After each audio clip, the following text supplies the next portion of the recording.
Hello दोस्तों, नमस्कार। आज है 11 जून और हम 11 जून से बनने वाले करंट अफेयर की क्वेश्चनों पर डिस्कस करने वाले हैं। अगर आप हमारे चैनल पर नए हैं तो हमारे चैनल को सब्सक्राइब करें, वीडियो को लाइक करें, शेयर करें और कमेंट करें। चलिए आज की वीडियो स्टार्ट करते हैं। आज का पहला क्वेश्चन है कि हाल ही में भारतीय उर्वरक संघ का अध्यक्ष किसे नियुक्त किया गया है। हाल ही में भारतीय उर्वरक संघ का अध्यक्ष किसे नियुक्त किया गया है। तो ये किया गया है शैलेश सी मेहता को। किसको किया गया है? शैलेश सी मेहता को। Deepak fertilisers and petrochemicals corporation limited के प्रबंधक निदेशक शैलेश सी मेहता को फर्टिलाइजर एसोसिएशन ऑफ इंडिया का नया अध्यक्ष नियुक्त किया गया है। मेहता पारादीप फास्फेट लिमिटेड के एमडी और सीईओ एन सुरेश कृष्णन का स्थान लेंगे। किसका स्थान लेंगे? एन सुरेश कृष्णन का। भारतीय किसान उर्वरक सहकारी लिमिटेड इफ्को के अध्यक्ष दिलीप सिंघानी। भारतीय किसान उर्वरक सहकारी लिमिटेड जो इफ्को है इसके अध्यक्ष हैं दिलीप सिंघानी और इफ्को के उपाध्यक्ष हैं बलवीर सिंह और शैलेश सी मेहता। इनके बारे में अगर बात करें तो प्रबंधक निदेशक हैं Deepak fertiliser and chemicals corporation limited के और उर्वरक एवं रसायन उद्योग में 40 वर्ष से अधिक का अनुभव है। 5 वर्ष से अधिक समय तक एफआई के पश्चिमी क्षेत्र में के चेयरमैन भी रहे हैं और स्मार्ट कृषि पर केंद्रित कंपनी महाधन एग्रीटेक लिमिटेड का नेतृत्व भी करते हैं।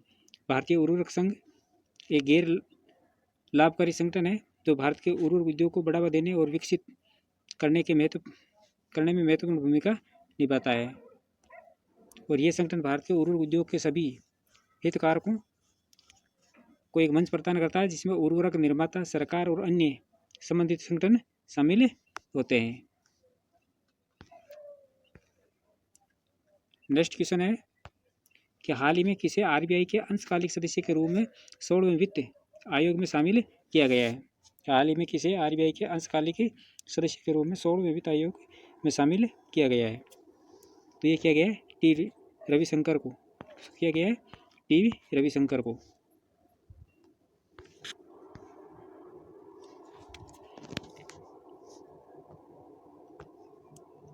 नियुक्ति टी रविशंकर जो डिप्टी गवर्नर है आरबीआई के और 16वें वित्त आयोग के अंशकालिक सदस्य नियुक्त किए गए और इनका कार्यकाल जो रिपोर्ट प्रस्तुत होने तक या 31 अक्टूबर 2025 तक जो भी पहले होगा और स्थापना ये आए हैं अजय नारायण झा के स्थान पर। नारायण झा ने इस्तीफा दे दिया था, उसके बाद इनकी नियुक्ति की गई है। बात करें वित्त आयोग की पृष्ठभूमि में तो संवैधानिक निकाय भारतीय संविधान के अनुच्छेद 280 के तहत इसका गठन किया गया है और इसका कार्य केंद्र और राज्यों के बीच राजस्व के बंटवारे की सिफारिश करना। और 16वें वित्त आयोग के अध्यक्ष अरविंद पनगड़िया जो पूर्व उपाध्यक्ष है नीति आयोग के। गठन 31 दिसंबर 2023 को किया गया था और रिपोर्ट प्रस्तुत करने की अंतिम तिथि 31 अक्टूबर 2025। लागू की एक अवधि 1 अप्रैल 2026 से 31 मार्च 2031 तक है। नेक्स्ट क्वेश्चन है कि हाल ही में किस स्क्वैश स्टार ने 2 प्लेयर ऑफ द सीजन पुरस्कार जीते हैं। हाल ही में किस स्क्वैश स्टार ने 2 प्लेयर ऑफ द सीजन पुरस्कार जीते हैं। तो ये जीते हैं अनाहत सिंह ने। किसने जीते? अनाहत सिंह ने।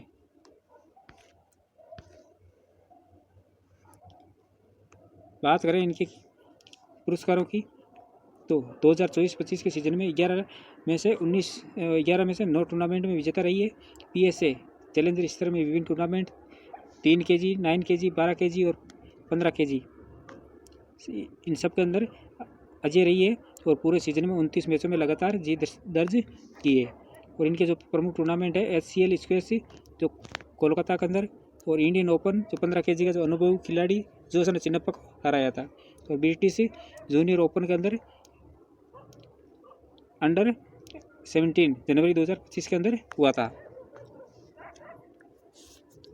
एशियन क्वालिफायर्स वर्ल्ड स्क्वैश चैंपियनशिप के लिए स्थान सुनिश्चित किया और अंतर्राष्ट्रीय स्तर पर सफलता प्राप्त किए। वरिष्ठ विश्व स्क्वैश चैंपियनशिप में पदार्पण किया मई 2025 शिकागो के अंदर। विश्व में 29 मारिना स्टेफनी यूएसए को 5 गेमों के अंदर हराया है और दूसरे दौर में पहुंची जहां विश्व नंबर 14 फेरूज अबोएल खैर मिस्र से मुकाबला के अंदर हार गई थी। और Asian junior team championship Bharat को हांगकांग में कांस्य पदक दिलाने में महत्वपूर्ण रही है।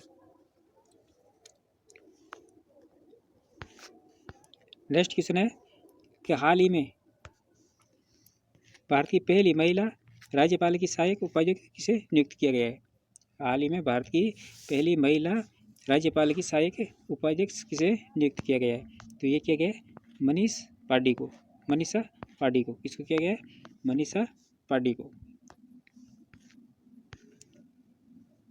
भारत की सशस्त्र सेनाओं में लैंगिक प्रतिनिधित्व के क्षेत्र में ऐतिहासिक उपलब्धि के तहत स्क्वाड्रन लीडर मनीषा पांडे ने राज्यपाल की एड.डी. कैप नियुक्त होकर कीर्तिमान स्थापित किया और वह इस पद पर नियुक्त होने वाली भारत की पहली महिला सैन्य अधिकारी बन गई है। वायुसेना की 2015 बैच की मनीषा पांडे को मिजोरम के राज्यपाल हरिबाबू कामपति के एड.डी. कैप में नियुक्त किया है और ये 1 तारीख समारोह 29 नवंबर 2024 को राजभवन आइजोल के अंदर आयोजित किया गया था।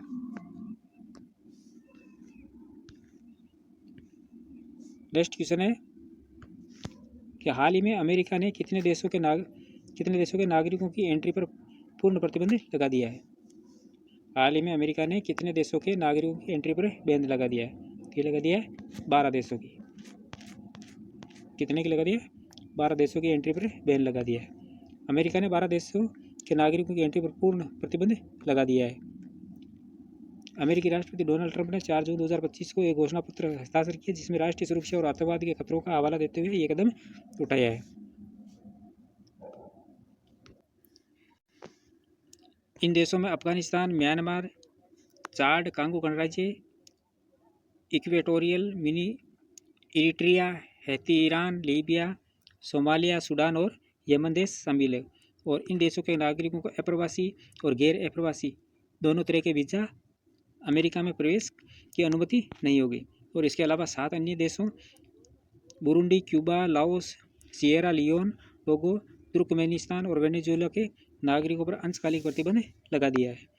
और इन देशों के नागरिकों को अप्रवासी वीज़ा और कुछ गैर अप्रवासी वीज़ा जैसे B1, B2 और B1, B2 और FM और J पर प्रवेश नहीं मिलेगा। और ये प्रतिबंध उन लोगों पर लागू नहीं होगा जो 9 जून 2025 को अमेरिका में पहले से मौजूद है या जिनके पास उस तारीख तक वैध वीज़ा है।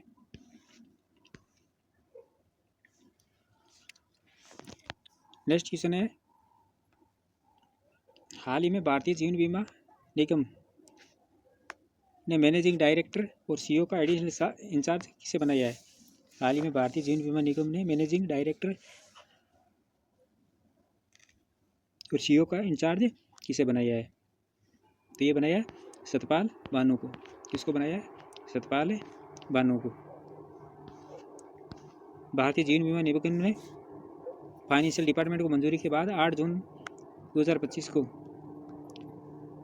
सतपाल बानू को कंपनी का मैनेजिंग डायरेक्टर और CEO का एडिशनल इंचार्ज अपॉइंट करने की घोषणा की और 7 सितंबर 2025 तक पद पर रहेंगे।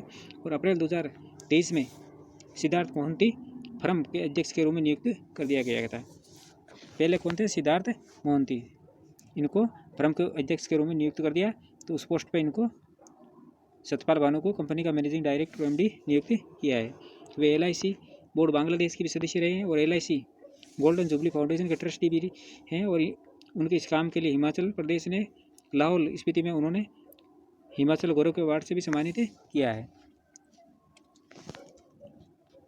बात करें LIC की तो इसकी स्थापना 1 सितंबर 1956 को हुई थी और इसका उद्देश्य जीवन बीमा को व्यापक रूप से फैलाना और ग्रामीण क्षेत्रों में बीमा योग्य व्यक्तियों तक पहुँच बनाना है। इसका मुख्यालय मुंबई के अंदर है। क्षेत्रीय जो कार्यालय 8 है और संभागीय कार्यालय 101 है और कार्यालय में लगभग 2048 कर्मचारी काम कर रहे हैं। और इसके अंदर जो एजेंट है वो 10 लाख से ज़्यादा। पॉलिसी धारक है 290 मिलियन। नेक्स्ट क्वेश्चन है कि हाल ही में 9 जून 2025 को आदिवासी सेनानी और महानायक बिरसा मुंडा की कौन सी पुण्यतिथि मनाई गई थी? तो ये मनाई गई थी 125वीं। कौन सी भी? 125वीं। बिरसा मुंडा, तो इनका जन्म 15 नवंबर 1875 को हुआ था और इनकी जो मृत्यु है वो जून 1900 को हुई थी। एक भारतीय आदिवासी स्वतंत्रता सेनानी और मुंडा जनजाति में लोक नायक थे और जिन्होंने ब्रिटिश राज के दौरान 9वीं शताब्दी के अंत में बंगाल प्रेसिडेंसी जो अब झारखंड के अंदर में हुए एक आदिवासी धार्मिक सहस्त्राब्दी आंदोलन का नेतृत्व किया था, जिसमें भारतीय स्वतंत्रता सेना आंदोलन के इतिहास में एक महत्वपूर्ण व्यक्ति बन गए थे और भारत के आदिवासी उन्हें भगवान मानते हैं और धरती आबा के नाम से भी जानते हैं। किस नाम से जानते हैं? धरती आबा।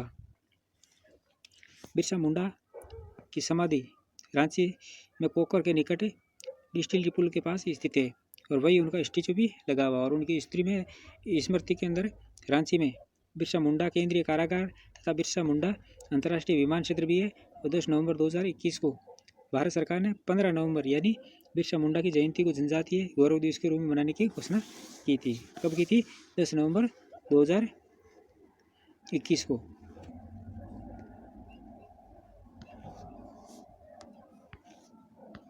नेक्स्ट क्वेश्चन है, हाल ही में आईसीसी हॉल ऑफ फेम में शामिल होने वाले 11वें भारतीय खिलाड़ी कौन बने हैं? हाल ही में आईसीसी हॉल ऑफ फेम में शामिल होने वाले 11वें भारतीय खिलाड़ी कौन बने हैं? ये बन गए हैं महेंद्र सिंह धोनी। कौन बने? महेंद्र सिंह धोनी। MS धोनी को 2025 में आईसीसी हॉल ऑफ फेम में शामिल किया गया। धोनी इतिहास के एकमात्र कप्तान हैं जिन्होंने तीनों आईसीसी व्हाइट बॉल इवेंट जीते हैं। धोनी को महान विकेटकीपर बल्लेबाज के तौर पर जाना जाता है और MS Dhoni ICC hall of fame में शामिल होने वाले सबसे कम उम्र के भारतीय क्रिकेटर भी बन गए हैं। और सचिन तेंदुलकर को भी हॉल ऑफ फेम के अंदर शामिल किया गया था 2019 के अंदर। कब किया गया? 2019 के अंदर। नेक्स्ट क्वेश्चन है कि हाल ही में किसे उप सेना प्रमुख नियुक्त किया गया है?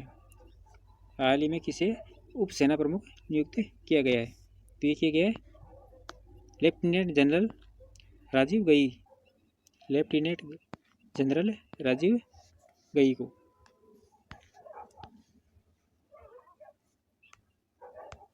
भारतीय सेना के शीर्ष नेतृत्व में एक महत्वपूर्ण बदलाव के तहत लेफ्टिनेंट जनरल राजीव गई ने सेना प्रमुख रणनीति के पद पर नियुक्त किया गया और यह पदभार उन्हें सेना की संचालन और खुफिया निदेशालयों की निगरानी का उत्तरदायित्व सौंपता है, जो भारतीय सेना की सबसे रणनीतिक दृष्टिकोण से महत्वपूर्ण शाखाओं में से एक है। और रक्षा मंत्रालय के अनुसार लेफ्टिनेंट जनरल गई वर्तमान में महानिदेशक सैन्य संचालन के पद पर कार्यरत है। किस पे? महानिदेशक सैन्य संचालन के पद पर। और वे इस नियुक्ति के साथ दोनों पदों की जिम्मेदारी एक साथ निभाई गई और उन्होंने 25 अक्टूबर 2024 को DCMO के कार्यभार संभाला था। चिनार कोर ऑपरेशन सिंदूर तक एक रणनीतिक नेतृत्व करता है। लेफ्टिनेंट जनरल गई भारतीय सेना की प्रतिष्ठित कुमाऊं रेजिमेंट से हैं और DCMO बनने से पहले उन्होंने चिनार कोर 15 कोर श्रीनगर का नेतृत्व किया था और जम्मू कश्मीर के में आतंकवाद विरोधी अभियानों की कमान भी संभाली थी। और 4 जून 2025 को रक्षा अलंकरण समारोह फेज 2 के अंदर लेफ्टिनेंट जनरल गई को उत्तम युद्ध सेवा पदक से सब भी नवाजा गया है और यह पदक उन्हें ऑपरेशन सिंदूर में निर्णायक नेतृत्व और रणनीतिक दक्षता के लिए दिया गया है। नेक्स्ट क्वेश्चन है, हाल ही में गुजरात उच्च न्यायालय के न्यायाधीश के रूप में किसे नियुक्त किया गया है? हाल ही में गुजरात के उच्च न्यायालय के रूप में किसे नियुक्त किया गया है? तो ये किया गया है न्यायमूर्ति NS संजय गौड़ा को। इसको किया गया है न्यायमूर्ति NS संजय गौड़ा को। गुजरात उच्च न्यायालय की मुख्य न्यायाधीश न्यायमूर्ति सुनीता अग्रवाल ने न्यायमूर्ति गौड़ा को पद की शपथ दिलाई है और 58 वर्षीय न्यायमूर्ति गौड़ा ने 1989 के अंदर वकील के रूप में अपना अभ्यास शुरू किया था और नवंबर 2019 में उन्होंने कर्नाटक उच्च न्यायालय का अतिरिक्त न्यायाधीश नियुक्त किया गया और उन्हें सितंबर 2021 में कर्नाटक उच्च न्यायालय का स्थायी न्यायाधीश नियुक्त किया गया। बात करें इनकी नियुक्ति के बारे में तो कॉलेजियम प्रणाली ये न्यायाधीशों की नियुक्ति और स्थान की प्रणाली जो सर्वोच्च न्यायालय के निर्णयों के द्वारा विकसित की गई है और ये प्रणाली उच्च न्यायालय सर्वोच्च न्यायालय के लिए उपयोग की जाती है और इनकी नियुक्ति राष्ट्रपति के द्वारा की जाती है। भारतीय संविधान के अनुच्छेद 124(2) और 17 के अनुसार 217 के अनुसार राष्ट्रपति सर्वोच्च न्यायालय और उच्च न्यायालय के न्यायाधीशों की नियुक्ति करते हैं और ये राज्यपाल से परामर्श भी लेते हैं। उच्च न्यायालय में न्यायाधीशों की नियुक्ति के लिए राज्यपाल का परामर्श आवश्यक होता है, खासकर मुख्य न्यायाधीश के अलावा किसी अन्य न्यायाधीश की नियुक्ति के मामले में। और मुख्य न्यायाधीश की सिफारिश भारत में कुल न्यायाधीश की सिफारिश भारतीय सर्वोच्च न्यायालय के न्यायाधीश की नियुक्ति के लिए बहुत महत्वपूर्ण होती है।